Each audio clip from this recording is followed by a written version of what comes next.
And I believe you're very lucky dahil ang inyong bluffer ay the one and only Master Bluffer Edo! Ay, gusto ba yun, ha?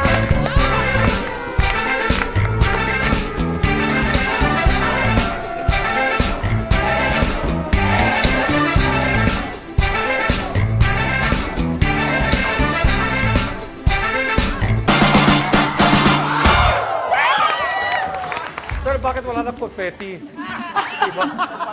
Habang tumatagal eh, pabawas na pabawas. Pasensya! Master! Oh, Master sorry. pa rin. Narito ang tanong.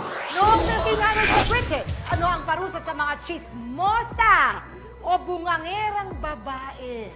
Tignan mo yung mga napapanood nating mga pelikula. Aha. Yung nung panahon, yung sinasabing nung mga King Arthur, di ba? And the Round Table. Ginagawa nilang parusa sa mga chismosa, pinapaligiran at sinisigawan. Pinapahiya. Nang malaman niya kung ano ang nararamdaman nung taong kanyang sinichismis. So, yun ang ginagawa. Ng diretso sa tenga. Super Perry Carey. Pinapalo sa bibig. Yung pinampapalo sa mga langaw, yung pinanggaganon.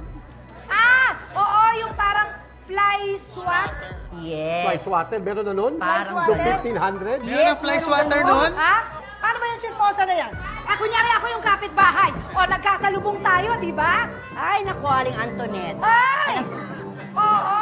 Nakita mo pa si Maring Sima? Nakasandali, pugnat muna tayo. Hindi, hindi. Busy Naku, ako ano eh. ba yung ginawa Naku, niya? maglalaba pa ako. Ito yung kapitbahay natin kahapon, Oh, ano ba pagka-boss. nangyari? Oh, Naku, ano nakita mo nangyari? ba yung paa niya? May extra daliri sa paa. Ah, ganun ba? Eh, hindi ba swerte yung ganun? Ay, Aling kasi. Hem. Ano yung sinasabi mong sobra yung daliri ko sa paa? Oo. Sabi niya, Hindi lang, sabi niya. Walang katotohanan yan, ha? Ay! Katotohanan yung pinagchichismisan mo ko? Ate. Ah! Isa pa daw! Isa pa! Isa pa daw! Pag ito hindi gining trending, ha? Ayan, Kaya may kailangan kang malaman. Ano pa? Ano pa? Meron pang chismis. Yes, dalang chismis na nagsabi sa akin yan, ang panganay mong kapatid na si Albert. Oh! Ikaw pa na nagchismis sa kanya Siya eh. ang nagsabi sa akin na lahat na may extra kang daliri sa paa.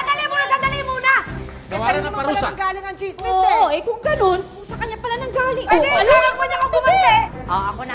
Ganyan! Masakit yun, ah. Mamaya. Naiintindihan ko. Mamaya, thank you, Carla. Thank you, Betong. Thank you, Bekto. Okay. Masakit ang ulo niya. Bakit po? Kayo po yung sagot niya. Nalulungkot ako. Bakit po? Ano sasagot? Ang sagot dyan eh, binubusalan. Binubusalan? Yung sa aso, Oo. para hindi makapag-chismis, yung kinakabit sa aso.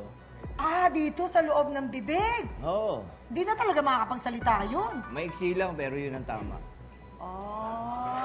Julie Ann and Christian, ang sabi ni Master Bluffer ay sinisigawan yung chismosa. Good luck. What do you think? Is it a fact or a bluff? Bluff na bluff na? Bluff na bluff. Bluff board! Bluff na ba? Please reveal.